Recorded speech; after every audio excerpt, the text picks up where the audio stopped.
পারভেজ কাঁধে ব্যথা পেয়েছেন ক্যাচ ধরতে গিয়ে এবং তার সুস্থতাটা নিশ্চিত করাটা সবচেয়ে বেশি জরুরি। আমরা এখন পর্যন্ত কোনো আপডেট পাই নাই যে আসলে পারভেজ ইমনের কি হয়েছে, তবে অবশ্যই তার প্রতি দোয়া থাকবে যে কাঁধের ইনজুরিটা তার সেরে যাবে অতি দ্রুতই। পারভেজ হোসেন ইমনের 19 বলে 45 রানের ইনিংসটার ওয়াগন হুইলটা যদি একটু লক্ষ্য করে দেখেন তাহলে খুব ভালো মতো একটা বিষয় লক্ষ্য করবেন, সেটা হচ্ছে লং অন এবং লং অফ অঞ্চল থেকে পারভেজ ইমন সর্বমোট 24 রান সংগ্রহ করেছেন, অন্যদিকে ওয়াইডিশ লং অন অঞ্চল থেকে তিনি 14 রান সংগ্রহ করেছেন। তার মানে 38 রান তিনি সংগ্রহ করেছেন একদম straight. Square of the wicket তিনি মাত্র রান নিয়েছেন 3টা। দ্যাট মিনস পারভেজ ইমন এই ম্যাচে একটাও সুইপ শটের অ্যাটেম্প করেন নাই।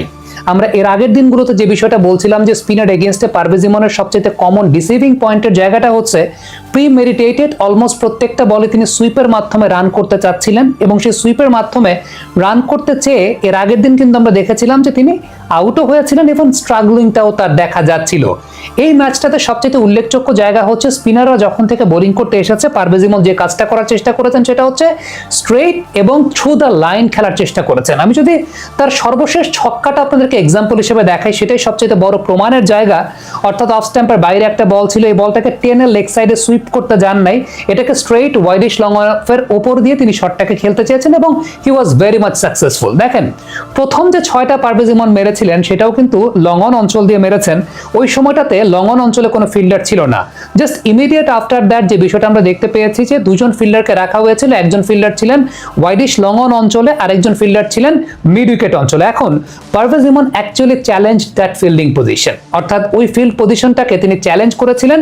তিনি ওই ওয়াইডিশ লং অনের উপর দিয়ে শটটাকে খেলেছেন, কোনো প্রকার সুইপ শটের অ্যাটেম্পটা আসলে দেখা যায় নাই। আমরা আমাদের এর আগের দিনের বিশ্লেষণে একটা কথা বলছিলাম যে when you are playing on that kind of surface, আপনি আসলে বল স্ট্রেট আসছে, খুব বেশি টার্ন করছে না, এই টাইপের সারফেসে আপনাকে আসলে you are bound to play your shots with the direction of the ball, অর্থাৎ যে ডিরেকশনে বলগুলো আসছে straight, long on, long off, ওই অঞ্চলগুলোতে শট খেলার ক্ষেত্রে Parvez Emon exactly did the same thing. আমার কাছে মনে হয় যেটা he has rectified his mistakes, যে মিস্টেকগুলো ছিল এর আগের ম্যাচগুলোতে আমরা দেখতে পেয়েছিলাম যে স্পিনার যখনই আসছে একদম he was very much willing to play his sweep shots এবং সেটা প্রিমেডিটেটেড তিনি সুইপ শটগুলো করছিলেন।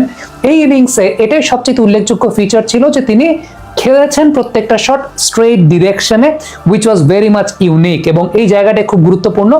একটা ছক্কা তিনি মেরেছেন এবং সেই ছক্কাটা ব্যাকফুটে গিয়ে তারপর পুল করেছেন, not the sweep shot, it was the pool shot যেটা তাকে ছক্কা দিয়েছে। ওই টাইপের বলগুলো ডেফিনেটলি যখন আপনি সুইপ শট করার অ্যাটেম্পটে থাকবেন বা আগে থেকে চিন্তায় থাকবেন যে okay I am going to play my sweep shots এবং ইটস ভেরি মাচ প্রিমেডিটেটেড, তখন কিন্তু আপনি ব্যাকফুটে ওয়েট ট্রান্সফারটা করতে পারবেন না। তখন ব্যাকফুটে ওয়েট ট্রান্সফার হবে না, আপনার বডির মাসল মেমোরি আপনাকে সুইপ শটের জন্য যাবে। এবং ইমনকে আমরা এর আগে প্রায়ই দেখেছি যে এরকম শর্ট অফ লেন্থের বলগুলো বোলার ইচ্ছা করে দিচ্ছে এবং তিনি যেহেতু আগে থেকে সুইপ শটের অ্যাটেম্পটে আলটিমেটলি মিস করছেন। শুরুর দিকে একটা বিষয় বলবো যে প্রথমে 10 বল থেকে তিনি মনে হয় 9 রান ছিলেন বা 9 বল থেকে 10 এরকম কিছু একটা হবে।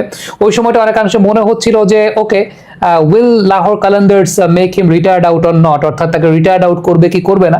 বাট না, শুরুর দিকে যে সময়টা নিয়েছেন তাকে একদম উইকেট করিডোরে পিটার সিডল বোলিং করছিলেন এবং আমার কাছে মনে হয় যে he was playing with his soft hands এবং সফট হ্যান্ডে খেলেছেন, এমন না যে রেসল করছিলেন, এমন না যে তিনি হুইপ করছিলেন বল লেগ সাইডে, just through the line of the ball he was playing his shots এবং সেই শটগুলো ম্যাক্সিমাম নাম্বার অফ ওকেশনস আমরা দেখছিলাম যে সেগুলো নিচেই খেলছেন। হ্যাঁ, ইমনের এখনো যে দুর্বলতার জায়গাটা সেটা হচ্ছে when the bowler is bowling short.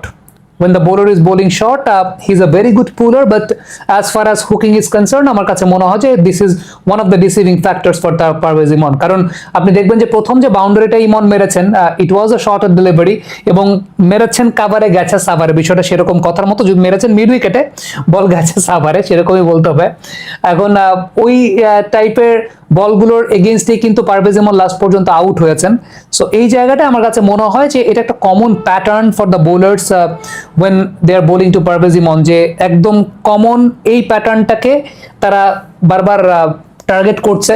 যখনই হয়তো বা স্পিন ভালো খেলে ফেলছেন জাস্ট ব্রিং ব্যাক আ পেস বোলার এবং পুল দ্য লেন্থ ব্যাক, সেই কাজটাই করে পরবর্তী সময় তার উইকেটটা নিয়েছে। বাট অ্যাপার্ট ফ্রম দ্যাট আমার কাছে মনে হয় যে তিনি যখন স্পিন ডিল করছিলেন যে ভুলগুলো ছিল he has rectified those mistakes, কারণ প্রিমেডিটেটেড তিনি সুইপ শট খেলেন নাই এবং it's really good to see Parvez Hossain Emon on song এবং এরকম একটা ম্যাচ উইনিং নক তিনি খেলেছেন যেটা তার দলের একটা স্টেবল ইনিংসের জন্য অনেক বেশি মাত্রায় গুরুত্বপূর্ণ ছিল। Thank you so much. Comment বক্সে আপনাদের মন্তব্য মতামত জানতে চাই।